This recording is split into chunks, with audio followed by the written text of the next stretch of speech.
Il-Prim Ministru Robert Abela saħaq li s-sitwazzjoni tal-pandemija f'pajjiżna tinsab taħt kontroll u m'hemm l-ebda lok ta' allarm jew paniku.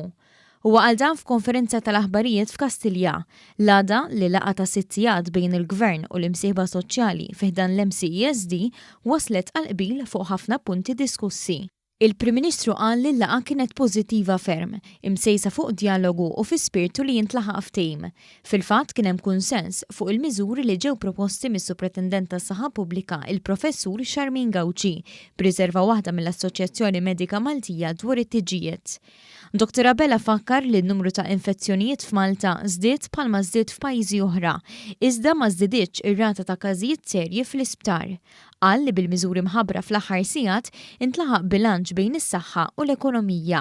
Ir-riżultati fuq livell tas-saħħa baqgħu eċċellenti kif kienu. Jiġifieri ma kien hemm ebda kompromess bejn l-ekonomija u s-saħħa żdarajna sal-lum il-ġurnata u dik hija l-viżjoni tagħna l quddiem li nibqgħu insibu dan il-bilanċ tant importanti bejn is-saħħa u l-ekonomija, bejn li nipproteġu il-ħajjiet u l-għajxin tan-nies, the lives and livelihoods.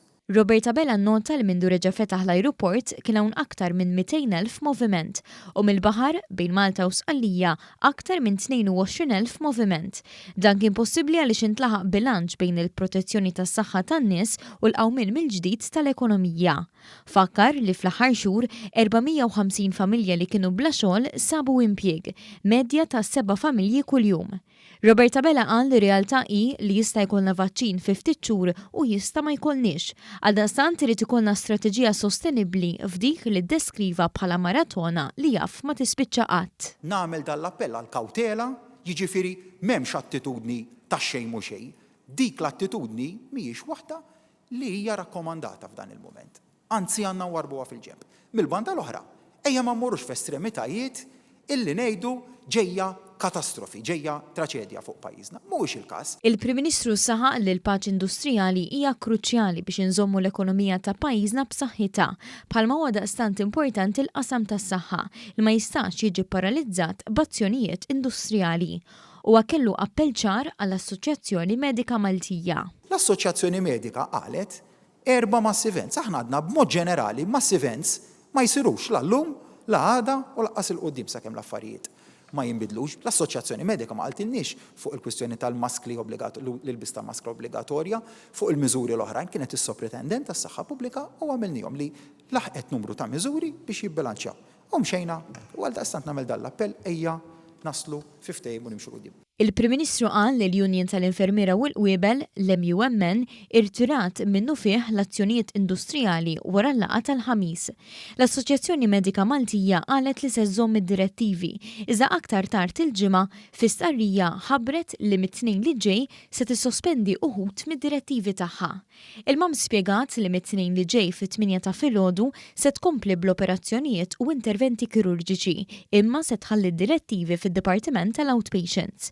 Fl-isqarrija l-mam irrikonoxxiet li l-Prim Ministru u l-Ministru tas-Saħħa għarfu l-bżonn ta' miżuri ġodda pari passu ma' kif qed tiżviluppa l-pandemija f'pajjiżna. Il-mam qalet li se tkun qed tissegwi mill-qrib l-infurzar u l-effetti li se jħallu dawn il-miżuri qabel ma tissospendi d-direttivi fid-Dipartiment tal-Outpatients. Dan anki jekk qalet li qed tieħu dawn id-deċiżjonijiet bris is-saħħa tal-pazjenti. Intant, il-Deputat Prim Ministru u Ministru għas-Saħħa Chris Fearn qal li l-miżuri l-ġoddu ma' msejsa fuq evidenza miksuba minn 3 punti ewlenin. L-ewwel wieħed huwa l-kunċett ta' distanza soċjali.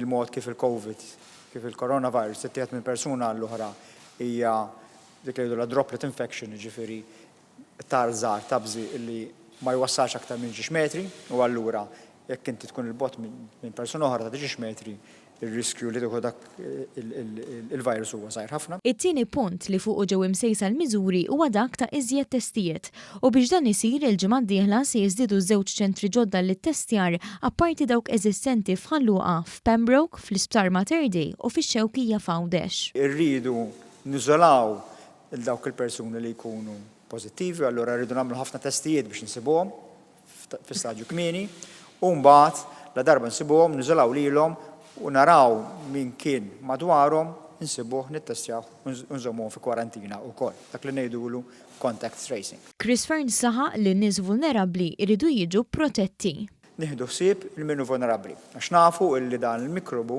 jaffettwa lil kulħadd, imma l-iżjed konsegwenzi seri ikun fuq dawk in-nies illi diġà għandhom xi mart kroniku ieħor, allura ħafna mill-anzjani tagħna u persuni oħrajn b'mart kroniku illi jekk ikollhom fuq il-mart kroniku li għandhom infezzjoni bil-coronavirus, dik is-sitwazzjoni tigrava u jkun hemm il-konsegwenzi. Kemm il-Prim Ministru u d-Deputat Prim Ministru qablu li l-miżuri se jgħinu biex dawn it-3 punti prinċipali jiġu segwiti u jgħinu s-sitwazzjoni tinżamm taħt kontroll.